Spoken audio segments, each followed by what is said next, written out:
I am, Heather. We've missed you. How are you?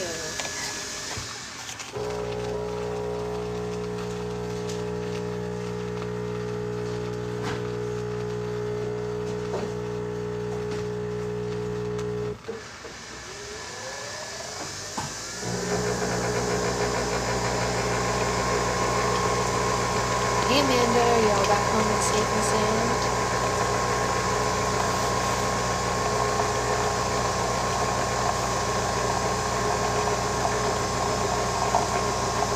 Surviving, not thriving. Ooh, Heather.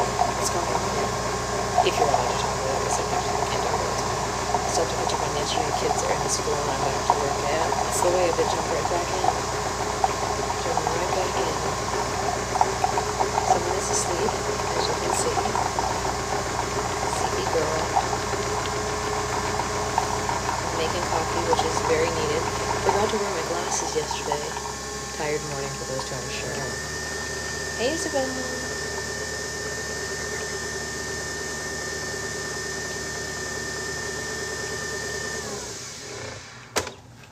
let's put my... I really liked the coffee that I made yesterday that was kind of different, so I'm going to do it again, but with a Bianco Doppio, which is kind of exciting for me. Yeah, sweetie. And now you've seen her and seen all of her craziness in real life. Amanda came and visited us and got to hang out with this little lady.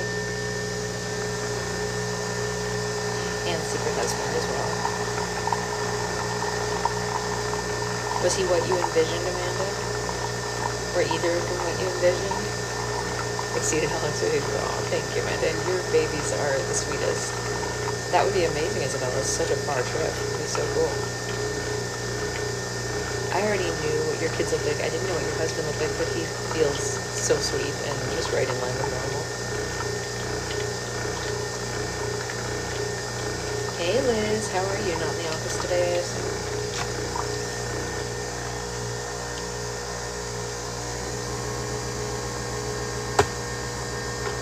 I need coffee. Yes, I do. Yes, I do. We're getting A. It's so funny. He's super chill.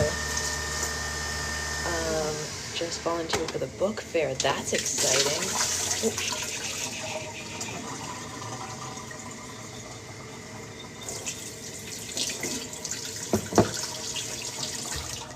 I will 110% be the mom who volunteers for book fair when that is a thing for me. Obviously, it's not a thing right now because she can't read yet, which is a bummer for her. Morning, Jen. But I will volunteer for book fair. Do you guys see my neck? What do you guys think it is? Do you think it's leprosy or do you think it's my child's nails? You decide. You see this? It looks like I have a disease. You see that? It's not a disease. Yeah. Weird, right? Razor blade nails. Razor blade is definitely leprosy as well. It's definitely leprosy. That's amazing, Liz. I'm so excited for stuff like that. I definitely have leprosy. I hope that rumor gets started, and I hope people spread the rumor that I had leprosy while I was making slime, and tell people that they're going to get leprosy from all the slime they bought from me. I hope that rumor gets out there, because I think that would be just about the funniest rumor around. I don't know why that kind of stuff tickles me pink, but it makes me laugh to think that people would imagine that I gave them leprosy through slime. What an insane thing to say, Sasha. Like, what is wrong with me? Why did I even say that? Make a video feeding into it. Yes, the real ones would know better, of course. But what an insane thing for me to say. What is wrong with me? Why did I even say that? Thank you, Isabel. I'm glad someone thinks I'm funny. Even if it's just my internet child. Okay, so you guys know how we have those squishy steps in the playpen? Do you guys know that we have squishy steps in the playpen? Have you seen the squishy steps in the playpen? Am I talking out of turn? Hey, Brittany. Okay, so the squishy steps. She can climb up them now on her own. That's right, the drum set, yes. She can climb up even the slidey one. Oh my God, we're so excited for the holidays, Heather. We're already planning so much stuff. There's like a Santa's village that we're gonna go to with all her cousins and everything. It's gonna be amazing. She climbs up them now. Like, there's one that's a slide. Well, it's not supposed to be a slide, but it's like this. She can climb up it on her own and get to the top. And then she stands on the top one and looks over the side of the playpen.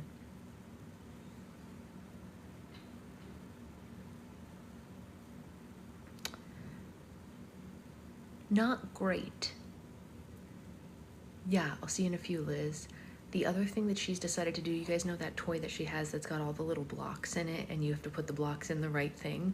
She also can stand on that to get taller. They have to be in the middle now unless we're in there with her, yes.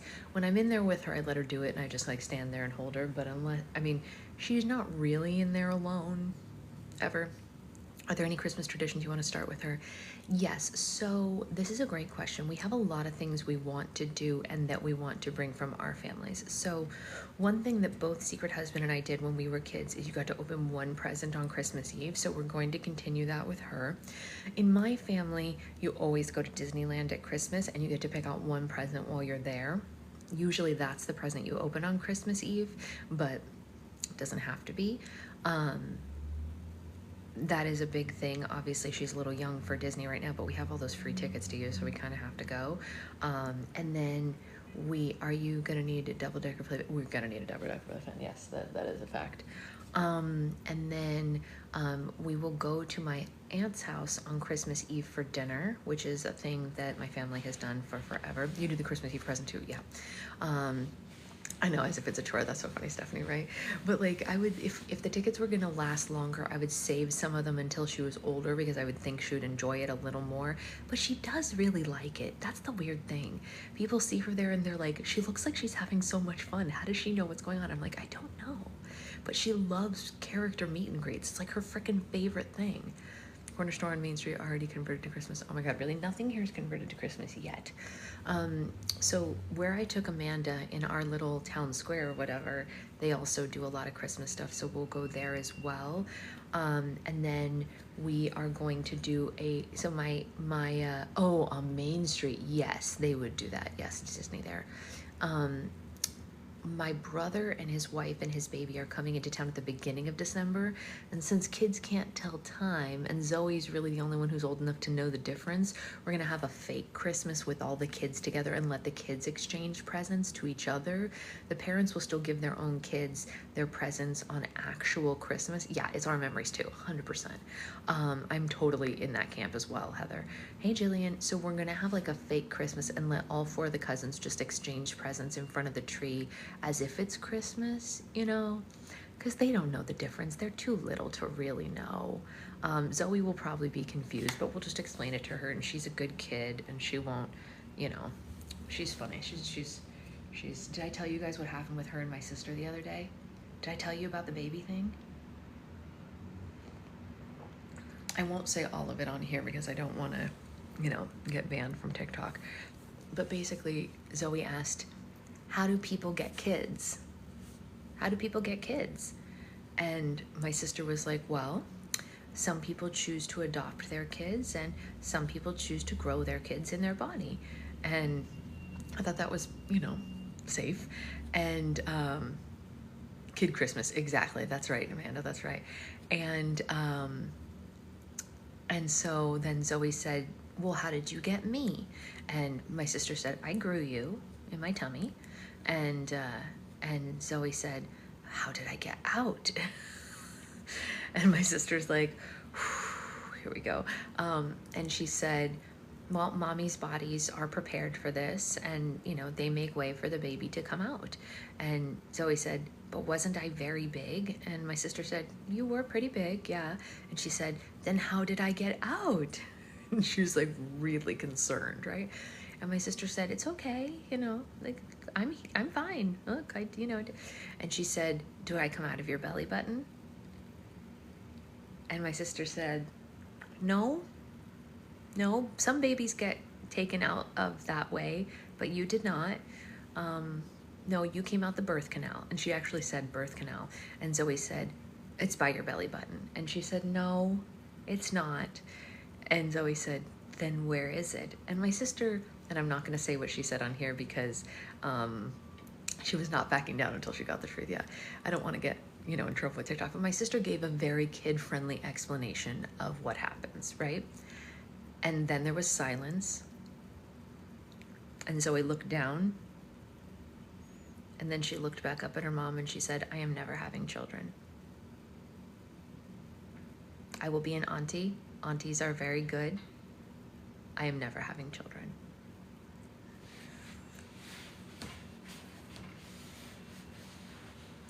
And my sister said, okay, you can do whatever you feel is right for you, but you don't have to be scared. Beyond her years. It's the silence for me that she literally just like went dead silent for a second and then looked up and said, I am never having children.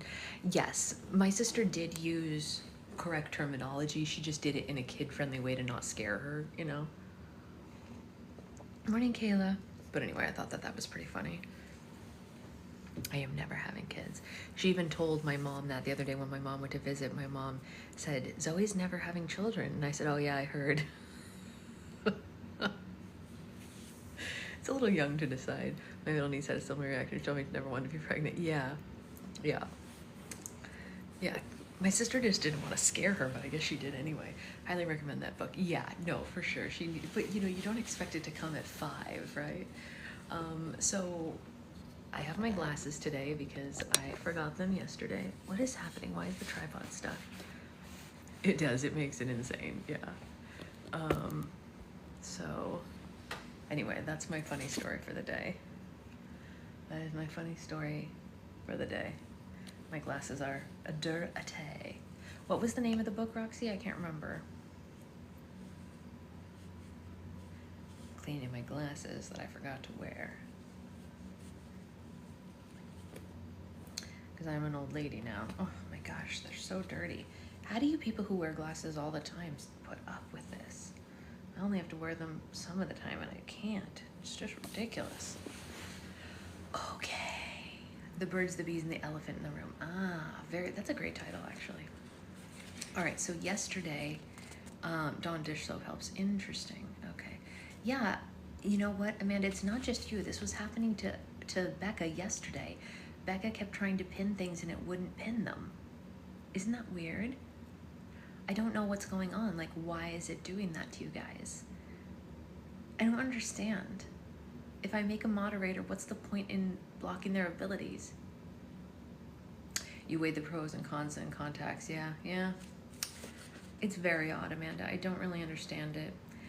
So yesterday we got halfway through the Alice in Wonderland chapter and then somebody, I don't want to mention any names, beeper, couldn't handle anymore, so we stopped. But we are in Wonderland, chasing the White Rabbit to Wonderland Castle, or the Castle of Hearts, rather. And then, do you guys want a recap of what happened at the end of, all right, bye Amanda, see you later, yesterday's chapter that was so scary for all of us? Did everyone want to remember what happened? You watched Peter Pan and Alice for your sick day? What great choices. At the very end of the chapter yesterday, oh, I couldn't deal with that, Anya, that would drive me nuts.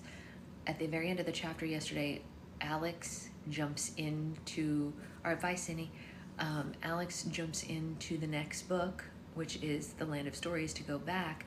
And when the smoke clears, the whole literary army and Uncle Lloyd are there in the castle. They hadn't left. They were tricking them. And now Connor and his friends are face to face with them. Insane, right?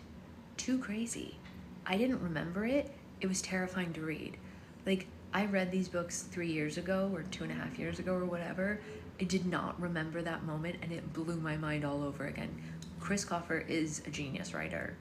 Blew my mind. I wasn't ready. What kind of cold, Brittany? Like good cold with a sweatshirt?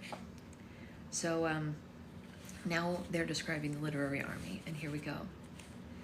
The Wicked Witch of the West was a short and feisty woman. She had one large visible eye, and the other was covered with an eye patch. She had 3 braids of thin hair and wore a pointed golden hat that allowed her to control the flying monkeys. She held a magical umbrella and used it as a cane as she walked. I know, it's been so long. It's been almost 3 years, you guys. It's more than 2.5 because we started in January and it's winter again already. We have literally almost been doing this book club for 3 years. That's something to be proud of. Like, talk about consistency. The seats above them were filled with their infamous subordinates who cheered for their respective commanders. There were thousands of men and women in yellow armor that made up the Winky Army. They stared off into space as if the Wicked Witch had brainwashed them. The witches, wolves, crows, bees, and flying monkeys stood and flew among them. I know, right, Stephanie? Crazy. There were hundreds of pirates, and they were all monstrous, ragged-looking men. Hook's infamous sidekick, Mr. Smee, was among them. He was an awkward, fat, and balding man with a gray beard and striped blue pants. The Queen of Hearts playing card soldiers were stationed throughout the courtroom as well. They were each 8 feet tall and 4 feet wide. They bore the numbers and symbols of hearts, clubs, spades, and diamonds. While the White Rabbit was among them, he was also terrified by the creatures around them and covered his eyes with his ears.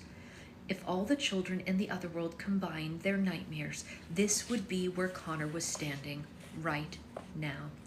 The Wicked Witch tapped her umbrella on the floor, creating a thump that they had heard earlier, and a flying monkey landed at Lloyd's side.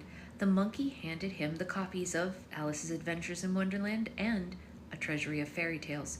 "You've made a really big mistake," Connor said to his uncle. "As soon as Alex realizes that you haven't entered the fairy tale world yet, she'll know something's wrong, and she'll come back here with the fairies."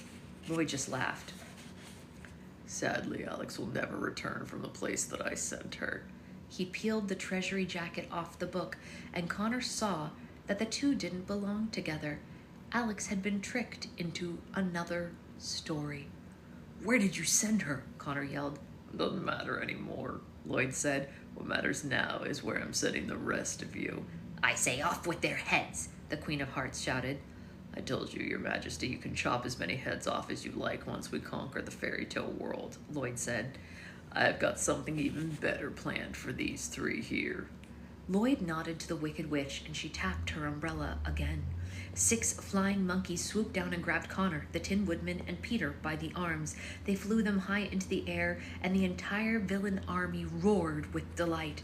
Connor's uncle removed another book and the blue potion bottle from his lapel pocket. He placed it on the book in the center of the platform of the courtroom and poured the potion onto it. Right, Naisa? Ridiculous. Why did I do that to myself? What provoked me to use that voice? This is my regular speaking voice, and I decided that Lloyd should sound like this. What was I thinking? Insane. An insane woman does something like that. Ridiculous. A beam of light shot straight out of the book and toward the ceiling. "You never get away with this," Connor said. "Yeah, but I already have," Lloyd said with a menacing smile. "Throw him in." "No!" Connor yelled, and the flying monkeys threw Connor, the Tin Woodman, and Peter into the beam, and they vanished from the Castle of Hearts. The villain army erupted in applause. Lloyd stacked the books that he had tricked Alex into, and the book that he had thrown Connor into, on top of their copy of Alice's Adventures in Wonderland. He gave the Wicked Witch another nod, and a fiery geyser blasted from the tip of her umbrella. She burned these books until they were nothing but a pile of ash. Well, that's not good, you guys. Our friends are stuck inside those books, and I do mean friends. This outraged Captain Hook, and he looked at Lloyd and grabbed him by his collar with a hook. "You said I would be the one to kill Peter Pan," he yelled in his face. "That was our agreement." "James, relax," Lloyd said. "I've simply put him in a place he can't escape from for the time being. Once you and your men have successfully aided me in conquering my home, I'll retrieve the boy for you." Captain Hook released him from his hook, and Lloyd patted him on the shoulder. Hook wasn't convinced that Lloyd would keep his word, but only time would tell. Lloyd stood on top of the platform and addressed the entire army. "The time has come," he shouted. "Now that the children are gone, there will be nothing to protect the kingdom of my home world. We're going to return to the ship and set sail at once, together. We're going to conquer the fairy tale world and destroy anything that stands in our way." The villains all roared in favor. Lloyd looked proudly over the army that he had formed. His whole life had led up to this very moment. The boy whose powers had been stripped from him was now standing as the most powerful man in the universe. He had accomplished the most impossible, and nothing was going to stop him now. But first, Lloyd said, to ensure victory, there's another story I'm interested in recruiting from, so we're gonna have to make one more stop. Uh-oh.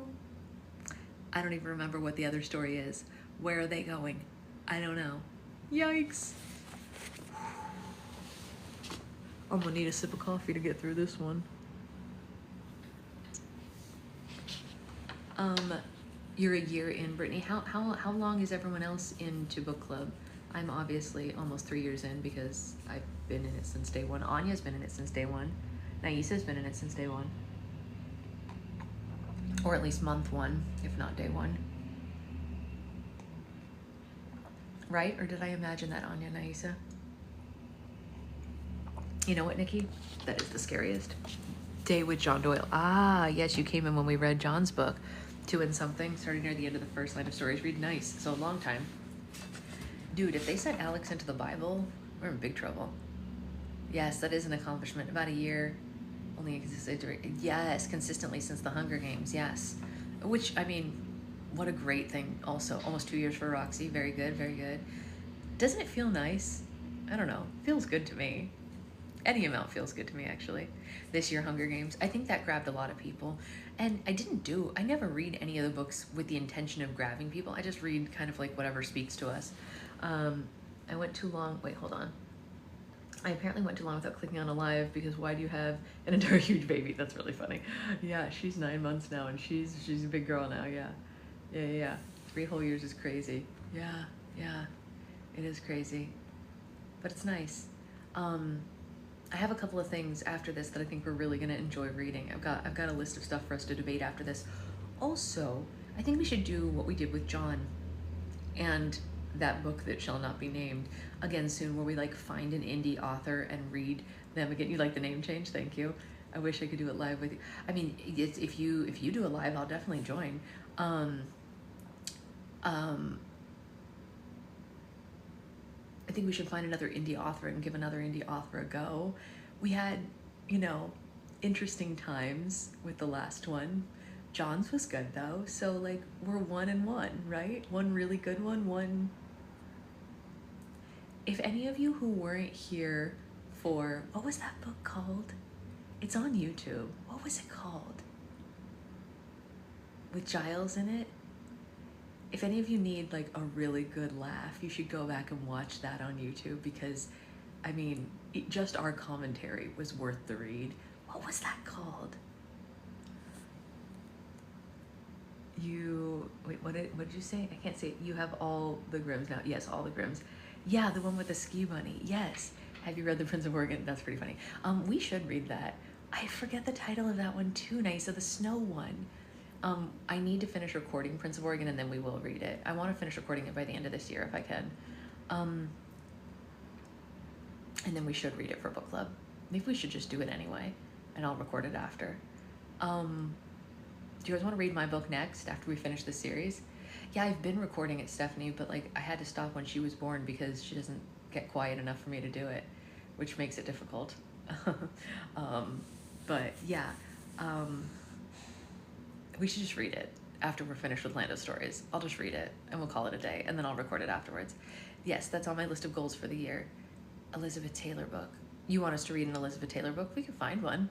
I'm down for your book next. I've been meaning to reread it. Yeah, it's pretty funny. And then you get to hear it in all my funny voices that I imagine the characters in. But what was the name of that book? What was the name of that book?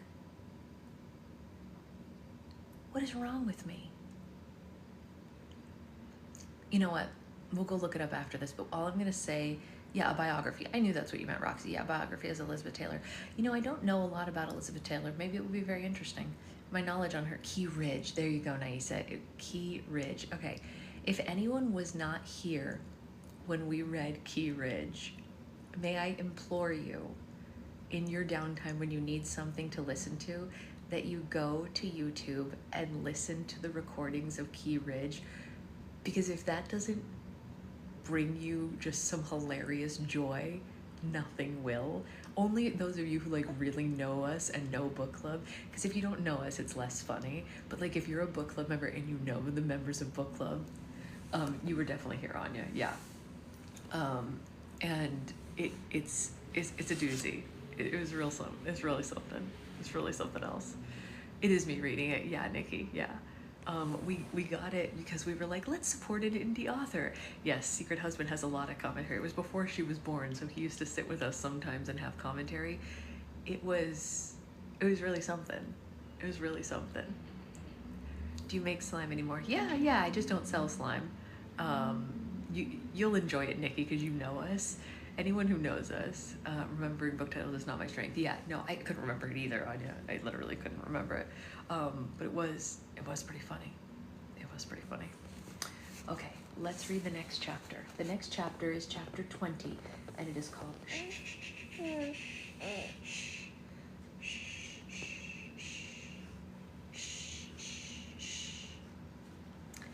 Cringe is putting it nicely, Naisa, but it was so worth it for the joy that it brought all of us together. It was one of the first books that really like made us laugh, like in a different way together, right? It was very funny. It's not supposed to be funny, you guys. It's not a comedy. I mean, okay, it was marketed as a rom-com, but Key Ridge, Liz, we're talking about Key Ridge, and what an absolute journey that was for us as a club. Oh, that one. Liz knows. She knows. Anyway, let's get back into this. Chapter 20 is called All You Had to Do Was Say, marketed as a rom-com. Yeah, yeah. It went downhill from the moment we found out his name was Giles. It's true, his name was Giles and I couldn't pronounce it, which is another story. And this is called The Storybook Grill. For anyone keeping track, we are on page 265. It was after school, and instead of spending time with friends like her mother had insisted, Bree was sitting alone in the booth of a diner. She sipped a vanilla milkshake and stared down at the letter written by Cornelia Grimm that she'd found in the attic. She hoped by reading it over and over again she might discover something new that could answer one of the many questions percolating in her mind. Unfortunately, there were no clues or subliminal messages to be found. Bree took a break from overanalyzing the letter and watched the diner's staff around her. There were 2 waitresses in the diner that afternoon, and only one of them seemed to be working. She actively waited on the patrons while the other sat at the counter and took notes from a thick textbook. Petunia, order up for table 4, the working one said to the other. Rosemary, for the 20th time, I told you I'm studying for my zoology exam, Petunia said. Yeah, but I've got my hands full with tables 2 and 7, Rosemary said. Your homework can wait 1 minute. Bree knew the waitresses had to be sisters. They spoke to each other exactly like Bree and her sisters did. She looked down at the menu and her suspicion was confirmed. In bold letters, the menu clearly said, Storybook Grill, a family establishment. Naturally, when Bree decided to go for a walk after school and came across the diner, she had to check it out. The diner was filled with cartoonish fairy tale art and knickknacks that still had a classic 1950s vibe, complete with a jukebox. Alright, so that's 1 ogre burger cooked medium rare, 1 beanstalk salad with ranch, a Cinderella Club sandwich on snow white bread, 3 orders of charming curly fries served goblin style, and spinning wheel sliders start, and gingerbread house pie for dessert, Rosemary said, repeating the order for the family at table 7. Is that going to be all for you guys? Bree had never heard of this place before, and to no surprise, she found it very comfortable. She wished that she was still in contact with Alex and Connor so she could tell them about it. Petunia, seriously? Rosemary said when she discovered her sister still hadn't moved from the counter. Table 4's food is getting cold. No wonder you got fired from the animal hospital. How dare you, Petunia fired back. You know perfectly well I left the animal hospital job to go back to school. An older woman then stepped out from the back of the diner. Girls, please stop fighting. Yeah, Jen, it is. She said, I'll take table 4 their food. The woman was authoritative, but she was annoyed, so Bree assumed she must have been the waitress's mother. The mother delivered the food to the table, and on her way back, Bree caught her eye. The woman and Bree were instantly drawn to each other as if they had known each other in a previous lifetime. "Are you enjoying your midnight milkshake?" the woman asked. "Yeah, it's delicious, thank you," Bree said. "Could I interest you in some charming curly fries or 3 little pigs in a blanket on the house?" she said. No, thank you," Bree said. "I've never eaten at this place before. Is it new?" "Next month, the girls and I will be celebrating our 2nd year of business," the woman said. "I never thought that I'd own a restaurant so late in life, but it does keep us busy." The woman was very easy to talk to. It had been a while since Bree was engaged in a conversation. "Why did you choose a fairy tale theme?" Bree asked. We wanted something to remind us of home," the woman said. "Fairy tales always have had a special place in our hearts." Bree could definitely relate to that. "Yeah, I know the feeling," she said, and the woman took an empty seat across from her.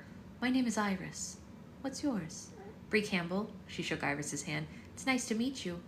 "Forgive me for being nosy, but what is that you're reading?" Iris asked and pointed to the letter. Well, it's a letter I found that was written to my grandmother a long time ago," Bree said.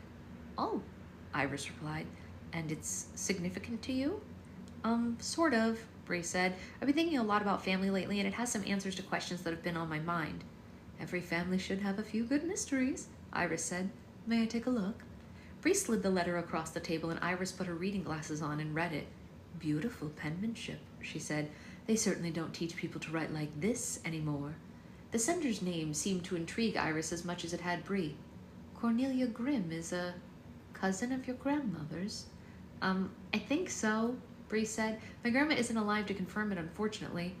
"Grimm is an unusual name, isn't it?" Iris said.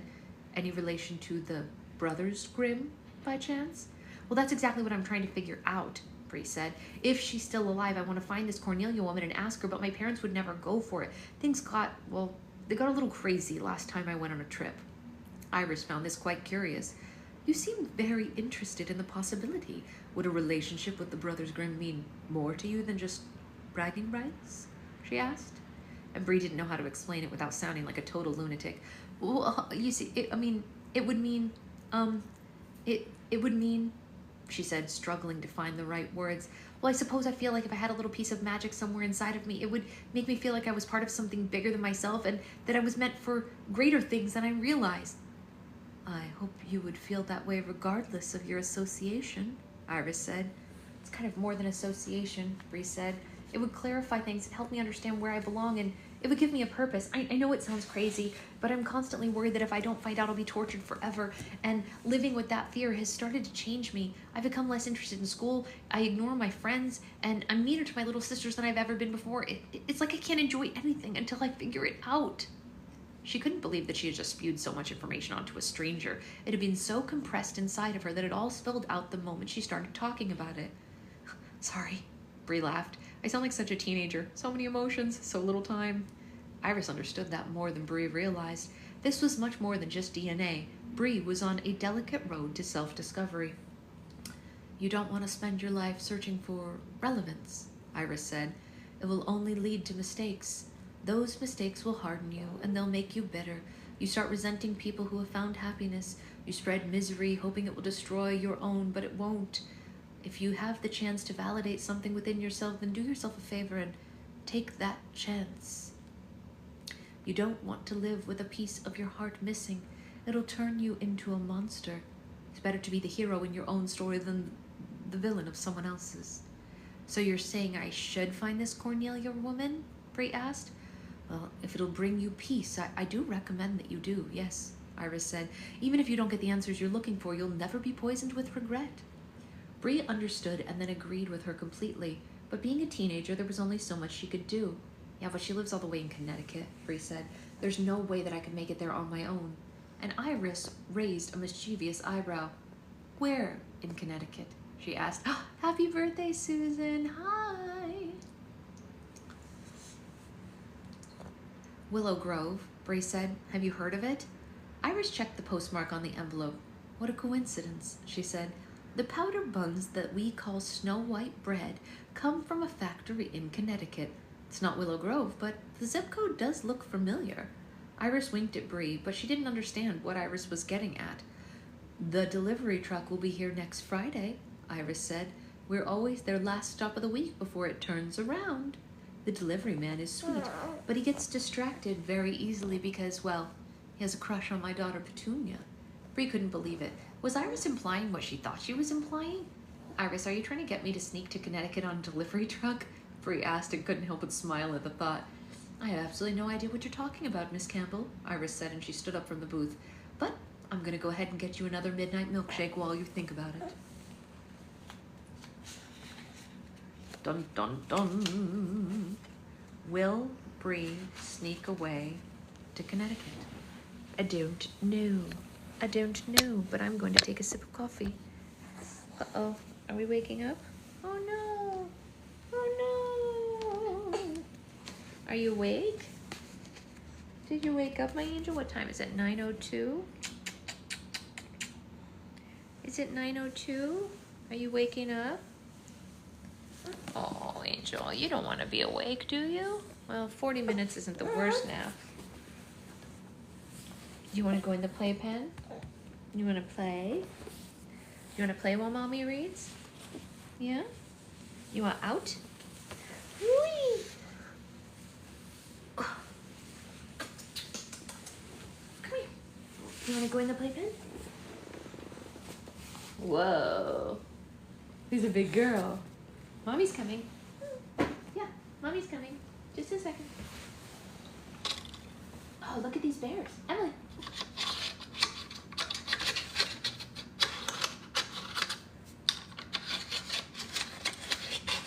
Wait. Where are you going? Look at the bears. Sweetheart. Oh, she's not focused on me. I know, it's so cute, right? She's in her little sushi pajamas. Sushi pajamas. Sushi pajamas. Sushi PJs, sushi PJs, sushi PJs, sushi PJs. All right, are you ready for the Santa slide? Is everyone ready for the Santa slide? Havo. One, you ready? 1, 2. Boom! Santa slide. All right, Mommy's gonna have a sip of coffee. Do you want your dragon? Dragon? What does the dragon say, honey? What does the dragon say?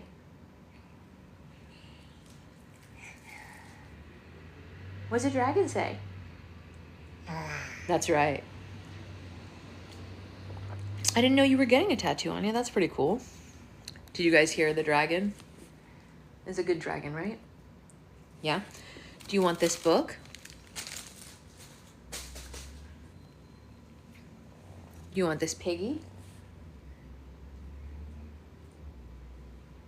Ah! It's a piggy! He's scared! She's scary dragon. Are you scary dragon? Rawr! And the piggy goes, ah! No, it's a dragon! He's gonna eat me! Oink, oink!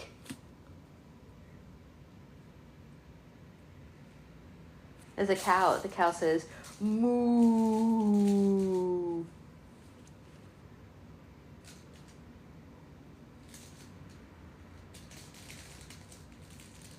Sweetheart, what does the cow say?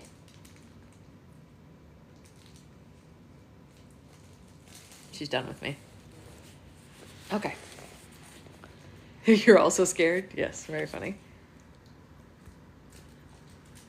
Oh, you need a compilation of dragon and wolf sounds. Yeah, no, we do need. Hey, Auntie Grayson is here. She's coming in 2 weeks to visit you. I bet she'll play with you during book club, huh, Auntie Grayson? I bet so. The piggy has to scream because they're scared of the wolf, right?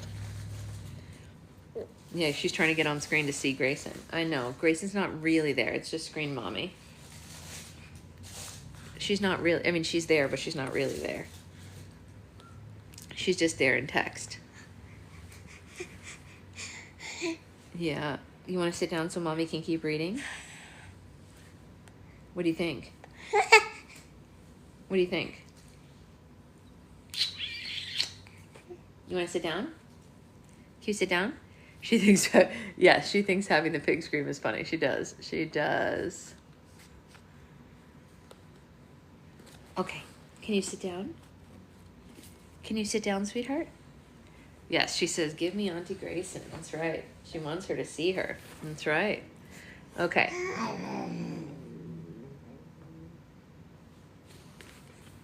Okay. Are you ready? We're going to read, oh, this is going to be a fun one. This is called Chapter 21, The Wizard and His Apprentice. Dun, dun, dun. Does anyone want to guess where we're going based on that title?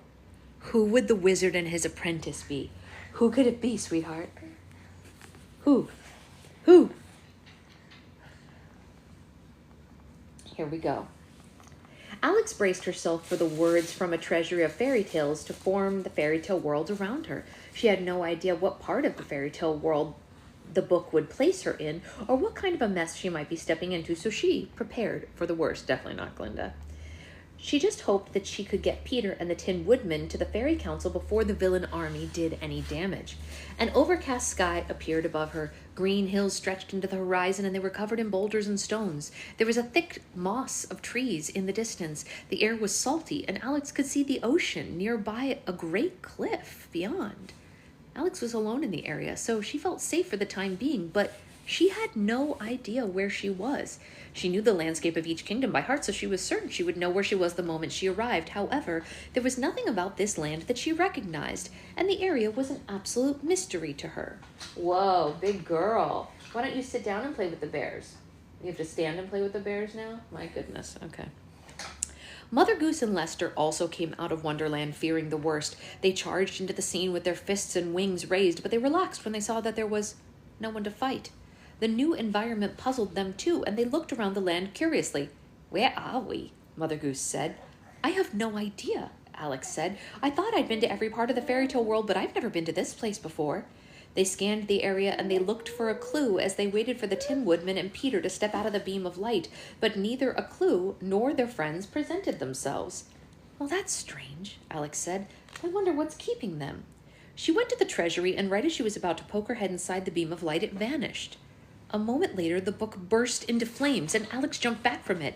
In just a few seconds, it all burned up into nothing but a clump of ash. What in the world just happened? Mother Goose asked. They must have destroyed it in Wonderland, Alex said. But why would they burn it? The Tin Woodman and Peter, they were supposed to follow us. The twins made their plan so fast that Alex was worried she or her brother must have misheard one another, but there was nothing that could have misled them to destroy the book. They both knew that it was the Tin Woodman and Peter's way into the fairy tale world, and two book characters were needed to convince the fairy tale council of their uncle's approaching army. Alex gazed. Hey, Mary, how is Autumn feeling? How is baby girl? Alex gazed at the unfamiliar land surrounding them, and a very troubling thought entered her mind. The color drained away from her face, and her knees went weak, and she fell to the ground. She was trembling, and she felt her heart beating in the pit of her stomach. Oh, no, she gasped. Alex, what's wrong? Mother Goose asked. You look like you left a small child at the grocery store. Are you raspberrying Mother Goose or Alex? Which one? She just smiled and looked away. We have, oh no, oh God, that's awful, Mary. Oh my God, I'm so sorry. That is the worst. Oh my gosh, it's so contagious. I hope all of you don't get it. Oh man. Peter and the Tin Woodman won't be joining us in the fairy tale world because we're not in the fairy tale world, Alex said. Mother Goose, we've been tricked. Our uncle knew that we were following him, and he conned us into the wrong story. Mother Goose turned white, and Lester's head hung so low that it almost touched the ground. Yeah.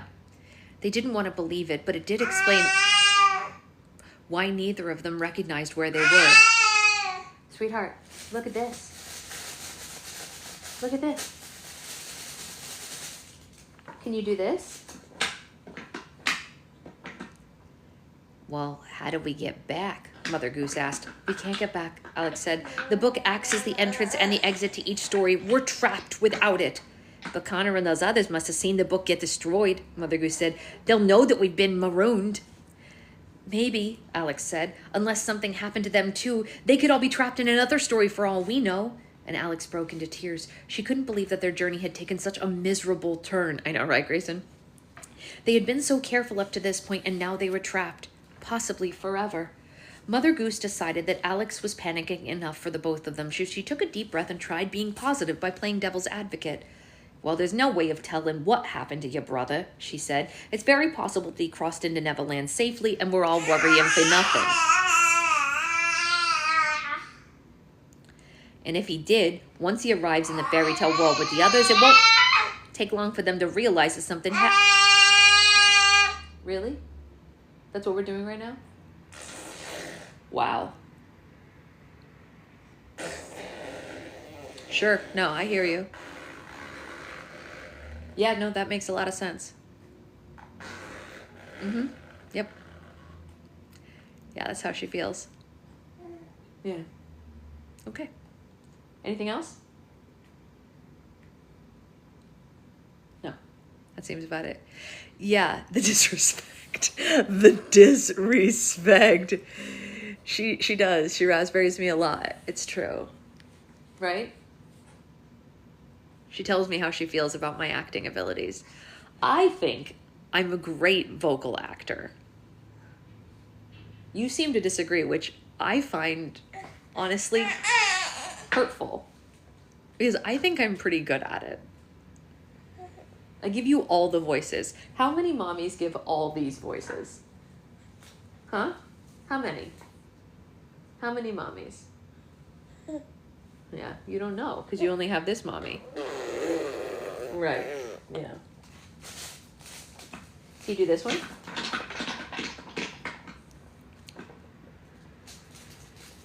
Even if he doesn't do that, I have no idea that someone will find us. It may take time, and it might throw off our plan, but I promise you, we aren't going to be trapped here forever. Mother Goose pulled a handkerchief from her pocket and dried Alex's tears. Alex gave her a small smile and nodded. Yeah, you're right, she sniffed. This isn't indefinite, it's just a delay. Atta girl, Mother Goose said. Since we're here, why don't we find out where here is? I certainly hope that there's a tavern in this story, because I'm going to need a drink to get through all this. Mother Goose helped Alex to her feet, and they journeyed into the land, looking for evidence of what story they were deserted in. They walked through the forest, and it went on for miles. The trees were ancient and grew into the sky. The roots were enormous and had completely unleveled the ground, making it difficult to walk over. Unfortunately, the woods were empty and offered nothing to put them at ease. Yeah, walking isn't doing us any good, Mother Goose said. Lester, let's see if we can find anything from the sky. Alex, you keep searching the forest. We'll be right back. She hopped on Lester's back and they flew above the trees and disappeared into the overcast sky. Very nice. Beautiful, honey. Alex had a seat on a tree root while she waited. She felt herself slipping into another spiral of despair. Yeah? And she tried to fight it off. Being upset with the situation wouldn't solve anything, but staying positive was a real challenge. Thankfully, her doubting was interrupted by a sound coming from the forest. Yeah, there's a sound coming. Honey. Well, honey, you're going to love these characters if you'll just give them a second to get here. And they were headed straight toward her. Mother Goose, Alex said, is that you? The footsteps continued, but there was... Really? Are you sure about that? You're really just going to do this? This chapter has like 15 more pages in it, so I know, right? I say, how you doing? And she goes, right? You think that's so funny? Yeah, very good.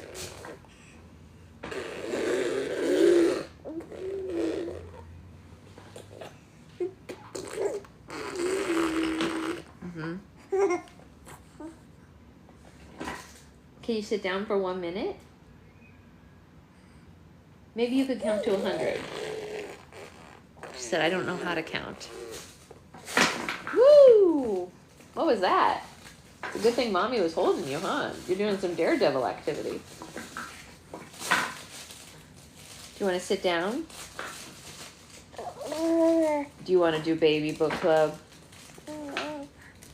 Would you rather have baby book club? Okay. We might be at our capacity for this book for the day. Yeah, okay. We'll finish reading whatever this is about tomorrow, right? Mommy will put this book over here. Say bye-bye to this book, which you tried to grab earlier and you were almost successful. Okay, sit down for a second. Okay, we are going to close this live to have a clean cut, and I will come back in 2 minutes with Baby Book Club because we're going to take some books back to the library today anyway, so we might as well finish them because then we're going to have a whole new set of books thanks to Nikki. Okay, so I will be back in like 2 minutes with Baby Book Club. We'll see you guys then.